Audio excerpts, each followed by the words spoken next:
Good morning. ये हमारी BSc part 2 organic chemistry की क्लास है। आईआर स्पेक्ट्रोस्कोपी लगभग हम सारा काम कर चुके हैं।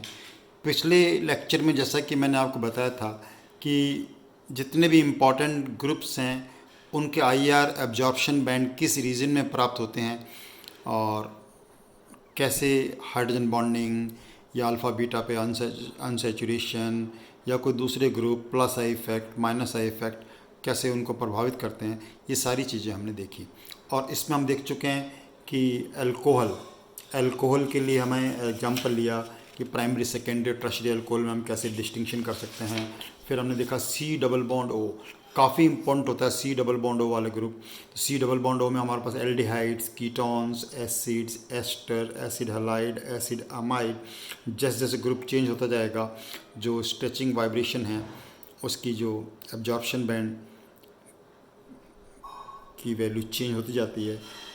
How it is affected by hydrogen bonding, how it is affected by if C double bond C is present in conjugation, and when they took some particular example of acids and like that. Today we will study IR spectrum of some other compounds। और इसके साथ आज हमारा almost last lecture होगा IR पे। इसके बाद मैं ये कहूँगा आपको UV पे सारे वीडियोस, IR पे सारे वीडियोस, सब वीडियोज़ में मैंने बार बार बताया आपको क्या इनमें क्वेश्चन पूछे जाते हैं, उनको आप बार बार देखिए और अपने नोट्स बना लीजिए। इसके बाद हम फिर नेक्स्ट शुरू करेंगे कार्बोनाइल कंपाउंड्स, उसके बारे में बाद में बात करेंगे। चलो आज का काम शुरू करता हूँ मैं कि IR spectrum of carboxylic acid. तो कार्बोक्सिलिक एसिड में देखो क्या होगा हमारे पास, OH बॉन्ड के बारे में हमें पता चलेगा, CO बॉन्ड आएगा हमारे पास, C डबल बॉन्ड O आएगा, COH बॉन्ड आएगा, इतने सारे बॉन्ड आएंगे हमारे पास और R का इफेक्ट पड़ेगा जो एग्जांपल लेके हम कर सकते हैं। तो OH स्ट्रेचिंग वाइब्रेशन, ये जबकि पहले मैं बता चुका हूँ, हम कर चुके हैं पिछले लेक्चर में। तो OH स्ट्रेचिंग वाइब्रेशन कितने में ऑब्जर्व होगी, एब्जॉर्प्शन बैंड कहाँ आएगा 3580 टू 3500 सेंटीमीटर इनवर्स। लेकिन अगर एसिड डाइमर बना लेता है, नॉर्मली एसिड्स क्या बना लेते हैं हमारे पास, डाइमर बना लेते हैं, तो उस केस में कितना आएगा हमारे पास 3300 टू 2500 सेंटीमीटर इनवर्स पर आएगा। Broad band is observe because ऐसा क्यों हो जाता है कि उस जब डाइमर बना लेगा तो फ्री OH ग्रुप अवेलेबल नहीं होगा। मैं बताता हूँ डाइमर कैसे बनाते हैं। देखो acids, see our acid is this and another acid,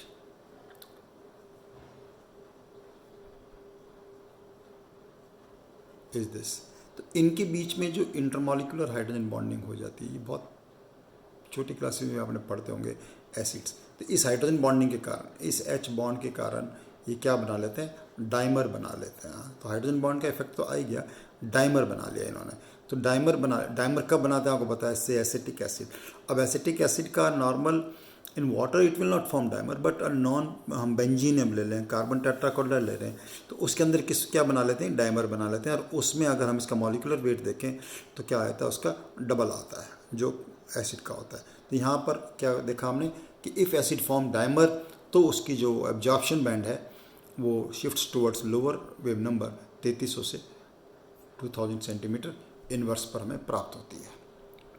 okay, अब आया C डबल बॉन्ड हो। C डबल बॉन्ड हो में भी हम देखा कि 1760 सेंटीमीटर इनवर्स पर, लेकिन वही अगर डाइमर बना लेगा तो लोअर की तरफ शिफ्ट हो जाएगी, 1720 टू 1700 सेंटीमीटर इनवर्स पर आता है। लेकिन एक चीज़ और पॉइंट यहाँ नोट करो कि if intramolecular hydrogen bond is present, अगर इंट्रामोलिकुलर हाइड्रोजन बॉन्ड प्रेजेंट हो और C double bond O group है, then it shifts still toward lower wave number. जैसे इस केस में 1665 फॉर एग्जाम्पल मैंने लिखा लाइक सैलिसिलिक एसिड। अब सैलिसिलिक एसिड देखो यहाँ पर, मैं यहाँ बताता हूँ जगह होगी यहाँ पर, यहाँ बताता हूँ अब सैलिसिलिक एसिड में क्या होगा हमारे पास, salicylic acid is this.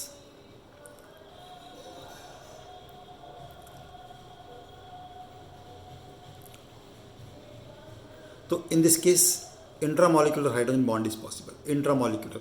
Now due to this intramolecular hydrogen bond, it is shifts towards absorption band shifts toward lower wave number. फिर CO stretching vibration वो अब जाएगी 1320 to 1200 centimetre inverse. Then COH bending vibration जो आएगी that will be observed at 1440 to 1395 centimetre inverse. जो important groups होते हैं उनकी जो एब्जॉर्प्शन बैंड की फ्रीक्वेंसी है वो हमें याद करेंगे, तभी हम डिस्टिंक्शन वाले क्वेश्चन या डायरेक्ट पूछा जाए कि कहाँ पर प्राप्त होता है तो इनका आंसर हम दे सकते हैं। जैसे एग्जांपल लिया हमने प्रोपेनोइक एसिड, तो propanoic acid is CH3CH2C double bond OH। तो प्रोपेनोइक एसिड में क्या होगा, OH stretching vibration is observed at 3500 centimeter inverse. C double bond O stretching vibration is observed at 1700 centimeter inverse. CO stretching vibration is observed at 1220 centimeter inverse, and COH bending vibration is observed at 920 centimeter inverse. Right, तो इस प्रकार से हम ध्यान रखेंगे। जैसे जैसे दूसरे ग्रुप लगते जाएंगे और एग्जाम्पल्स आप कर सकते हैं इसके, एक एक स्टैंडर्ड एग्जाम्पल और एक टाइप के जो जो फंक्शनल ग्रुप हमारे सिलेबस में है उसके बारे में आपको बता रहा हूँ। ओके, नेक्स्ट हम लेते हैं IR spectrum of amides. Amides आपने देख लिया क्या होता है, RC double bond O NH। Amides में एक तो हमें क्या ध्यान रखना है कि अमाइड्स में जो NH बैंड होगा, देखो पहले भी मैं जब वहाँ पर आया था मैंने बताया था NH स्ट्रेचिंग वाइब्रेशन, इसके अंदर रेंज ने लिखा है दिस एंड दिस, यानी दो बैंड ऑब्जर्व होते हैं। दो बैंड क्यों ऑब्जर्व होते हैं इसके अंदर, it is due to symmetrical and unsymmetrical vibration. आपको मैंने बताया था NH बॉन्ड में देखो अच्छी तरह अगर आपको ध्यान हो, symmetrical and unsymmetrical vibration possible है ना अमाइड्स में। ये NH और ये NH, ये स्प्रिंग की तरह बिहेव कर रहा है, ये स्प्रिंग। अगर दोनों बॉन्ड एक साथ स्ट्रेच होते हैं तो कौन सा हो गया, सिमेट्रिकल।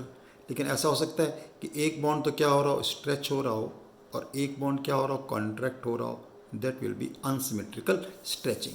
वो कौन सी कहलाती है, अनसिमेट्रिकल स्ट्रेचिंग। तो इसलिए हमारे को दो बॉन्ड मिलते हैं इसके अंदर stretching vibration, and one is due to symmetrical and another is due to asymmetrical stretching vibration.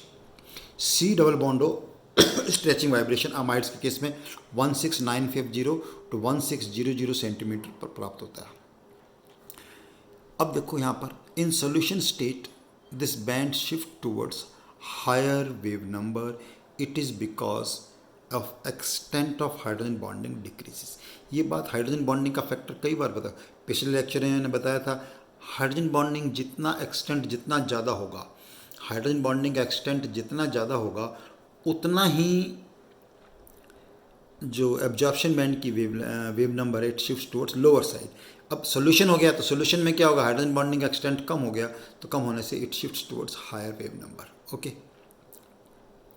NH bending vibration. अब NH बैंडिंग वाइब्रेशन कहाँ आएगी, 1650 to 1620 centimetre inverse.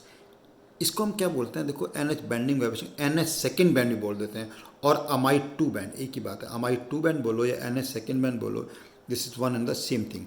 On dilution it shift towards lower wave number. Dilution का मतलब जितना ज़्यादा उसको dilute करते जाएंगे, जितना पानी मिलाते जाएंगे उसके अंदर, तो उतना ही क्या हो जाएगा, वो लोअर वेव नंबर की तरफ शिफ्ट हो जाएगा। तो it was about amide. Amide में एग्जाम्पल लेके बताता हूँ आपको मैं। Let us take example of amide. Amide में एग्जाम्पल लेते हैं।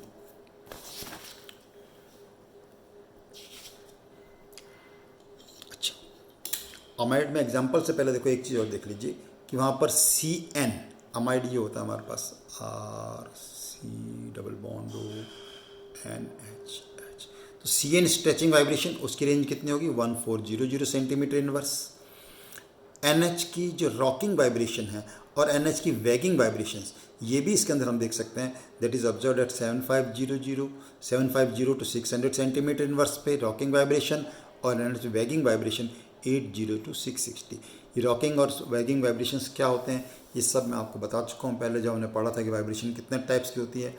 ओके, एग्जाम्पल लिया इसके अंदर अमाइड है बेंजामाइड। अब बेंजामाइड में देखो ये आ जाएगा, benzamide is like this, C double bond O NH, expand करके लिख सकते थे, देखो इसको NH। तो NH स्ट्रेचिंग वाइब्रेशन जैसे कि सिमेट्रिक एंड एसिमेट्रिक दो, उसका क्या आएगा 3500 एंड लिख लो इसकी बजाय रेंज नहीं आएगी, एंड 330 सेंटीमीटर इनवर्स पे आएगी हमारे पास। C double bond stretching vibration, ये जब मैंने C डबल बॉन्ड नाम बताया था तब भी बताया था इसके बारे में, 1660 centimetre inverse. NH bending vibration 1620 centimetre inverse, and CN stretching vibration is observed at 1400 centimetre inverse. चलो आफ्टर एमाइड्स नेक्स्ट एग्जांपल लेते हैं, IR स्पेक्ट्रम ऑफ एस्टर। अब एस्टर में क्या होता है हमारे पास, we have got O bond, CO bond है, C double bond O bond है। तो C डबल बॉन्ड और स्ट्रेचिंग वाइब्रेशन, इस C डबल बॉन्ड वाले में बता चुके हैं आपको ऑलरेडी, 1750 to 1735 सेंटीमीटर इनवर्स। यहाँ देख लीजिए important point, intense band aliphatic saturated ester. Aliphatic saturated ester में हमें इसका इस रेंज में एक इंटेंस तीव्र बैंड प्राप्त होता है। लेकिन अल्फ़ा बीटा अनसैचुरेटेड एस्टर हूँ, अल्फ़ा बीटा पे अनसैचुरेशन आ जाए तो it shifts towards lower wave number, तब उसका वेव नंबर जो है थोड़ा नीचे की तरफ शिफ्ट हो जाएगा, 1730 to 1715 centimetre inverse. In alpha halo ester it shift towards higher side. Alpha position पे हेलोजन लग जाए तो ये वैल्यू जो है थोड़ा हायर साइड में एब्जॉर्प्शन बैंड हमें प्राप्त होते हैं। क्वेश्चन रीजनिंग बन जाएगा कि से एग्जांपल दे दिया हमें, एग्जांपल ले लेंगे हम इसका, है ना, कि अल्फ़ा पोजीशन पे अगर हमने क्लोरो ग्रुप लगा दिया है तो ऐसा है, और अल्फ़ा पोजीशन पे अनसैचुरेटेड एस्टर है तो इसका क्यों प्राप्त होता है, तो ये आपको बताना होगा रीजन में। दूसरा इसके अंदर कौन सा होगा, CO। तो CO stretching vibration is observed at 1300 to 1000 centimetre inverse due to coupling of this C double bond O। देखो इसके अंदर क्या होता है, ester CC double bond O और OCC, इसकी कपलिंग के कारण स्ट्रेचिंग वाइब्रेशन जो है वो होती है हमारे पास। एग्जांपल लेते हैं जैसे इथाइल एसीटेट। तो इथाइल एसीटेट इज दिस, देखो इथाइल एसीटेट लिखना है तो हम ऐसे लिखेंगे CH3 C double bond O OC2 H5। तो C double bond O stretching vibration, absorption band is observed eight 1750 centimetre inverse, और CO stretching vibration is observed eight 1240 centimetre inverse. Okay, amide के बाद हम आते हैं एमीन्स पे। Amines पे एक बहुत खास ध्यान रखनी है आपको बात, कि एमीन्स, कोई भी एमीन्स होगा हमारे पास तो it is will be like this, ARNH amines. तो इन amines stretching vibration, two weak bands due to symmetric and asymmetric stretching vibration are observed this. ये मैंने अमाइड में बताया था कि स्ट्रेचिंग और अनसिमेट्रिकल क्या हो सकते हैं। In dilute solution and in aromatic amines it shift towards higher wave number. Aromatic में क्या आ जाएगा, C double bond C conjugation में आ जाएंगे तो it shift toward higher wave number, but in presence of hydrogen bonding it shift towards lower wave number. Hydrogen bonding की बात बार बार आ रही है अपने पास, और ये आपको अच्छी तरह याद हो चुका होगा अब तक तो कि हाइड्रोजन बॉन्डिंग का क्या इफेक्ट होता है। NH में बैंडिंग वाइब्रेशन देखो, in primary amines, primary amines हैं तो 1650 to 1580। सेकेंडरी एमीन्स जो होती हैं, सेकेंडरी एमीन्स में हमारे पास वैगिंग बेंडिंग नहीं होती, क्या होता है, वैगिंग वाइब्रेशन ऑब्जर्व होती है 900 to 600 centimetre inverse. And wagging bending क्यों नहीं हो पाती, बिकॉज इट सेकेंडरी एमीन में इट कैन अंडरगो सिजरिंग, तो due to scissoring don't show bending vibration. जब तक कि एक्चुअल पोजीशन का सवाल है वो हमारे पास डिपेंड करेगी हमेशा कि हाइड्रोजन बॉन्डिंग का एक्सटेंट कितना होता है। तो दो मेन फैक्टर आपके पास बार बार आ रहे हैं रीजनिंग में, plus I effect of the group, alpha beta पे C डबल बॉन्ड C यानी कंजुगेशन होना, कंजुगेशन में अनसैचुरेशन होना, या फिर हमारे पास हाइड्रोजन बॉन्डिंग, इसके इफेक्ट से आपके काफ़ी क्वेश्चंस बन जाएंगे। अब लास्ट एग्जांपल लेते हैं हम, इसका एग्जांपल ले लेते हैं आइसोप्रोपाइल अमीन। तो आइसोप्रोपाइल अमीन में NH स्ट्रेचिंग वाइब्रेशन इस रेंज में आएगा, NH bending vibration 1400 centimetre inverse पे आएगा, और CN stretching vibration 1060 centimetre inverse पे आता है। ओके, अब लास्ट जो आपके कंपाउंड है वो कौन सा, IR स्पेक्ट्रम ऑफ ईथर लेते हैं। ईथर, अब ईथर आपको पता है ईथर क्या होते हैं, ROR, यानी इसके अंदर COC स्ट्रेचिंग वाइब्रेशन होगी, और COC स्ट्रेचिंग वाइब्रेशन का रेंज क्या रहेगा हमारे पास एब्जॉर्प्शन बैंड के लिए 1150 to 1080 centimetre inverse. Asymmetric stretching vibration और इंटेंस बैंड होगा इसके अंदर। Okay, if branching is present on carbon attach to oxygen, यानी ऑक्सीजन के साथ जो कार्बन जुड़ा हुआ है, ये कार्बन जैसे जुड़ा हुआ है ये, अब इस पे अगर ब्रांचिंग हो जाए यहाँ, यानी यहाँ पर हाइड्रोजन की बजाय और कार्बन अगर आ जाते हैं, ये मीनिंग है इसका oxygen, then COC absorption band is split हो जाएगा। स्प्लिट के लिए एग्जांपल लेते हैं, देखो for example in di isopropyl ether. अब डाई आइसोप्रोपाइल ईथर क्या हो गया, CH,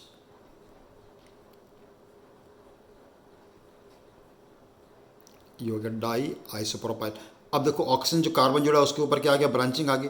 तो इस ब्रांचिंग के कारण a triplet band is observed eight 1170 to 110 centimetre inverse.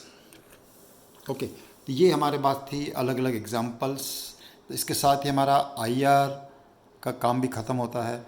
और UV IR पे जितने भी वीडियोस बने हैं उनको आप शुरू से देखेंगे। बीच में देखेंगे तो आपको कुछ, जैसे मान लो आपने IR का वीडियो नंबर 7 देखना शुरू किया डायरेक्ट, तो पता नहीं चलेगा। मैं डायरेक्ट आपको रेंज बोल रहा हूँ क्योंकि याद करने वाली चीज़ थी इसके अंदर, आपको कुछ पता नहीं चलेगा क्या हो रहा है।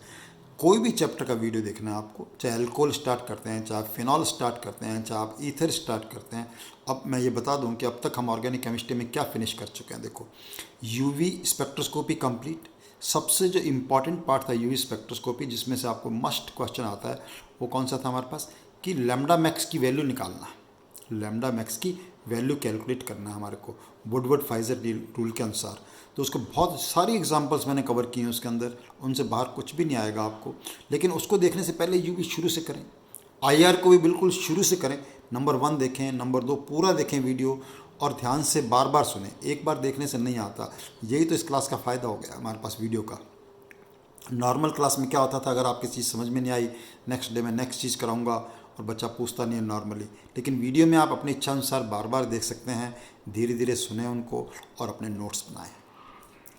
UV और IR स्पेक्ट्रोस्कोपी के अलावा इससे पहले हम क्या फिनिश कर चुके हैं, पूरा एल्कोहल, पूरा फिनॉल और पूरा ईथर। नेक्स्ट अब हम स्टार्ट करेंगे इसके अंदर कार्बोनाइल कंपाउंड्स।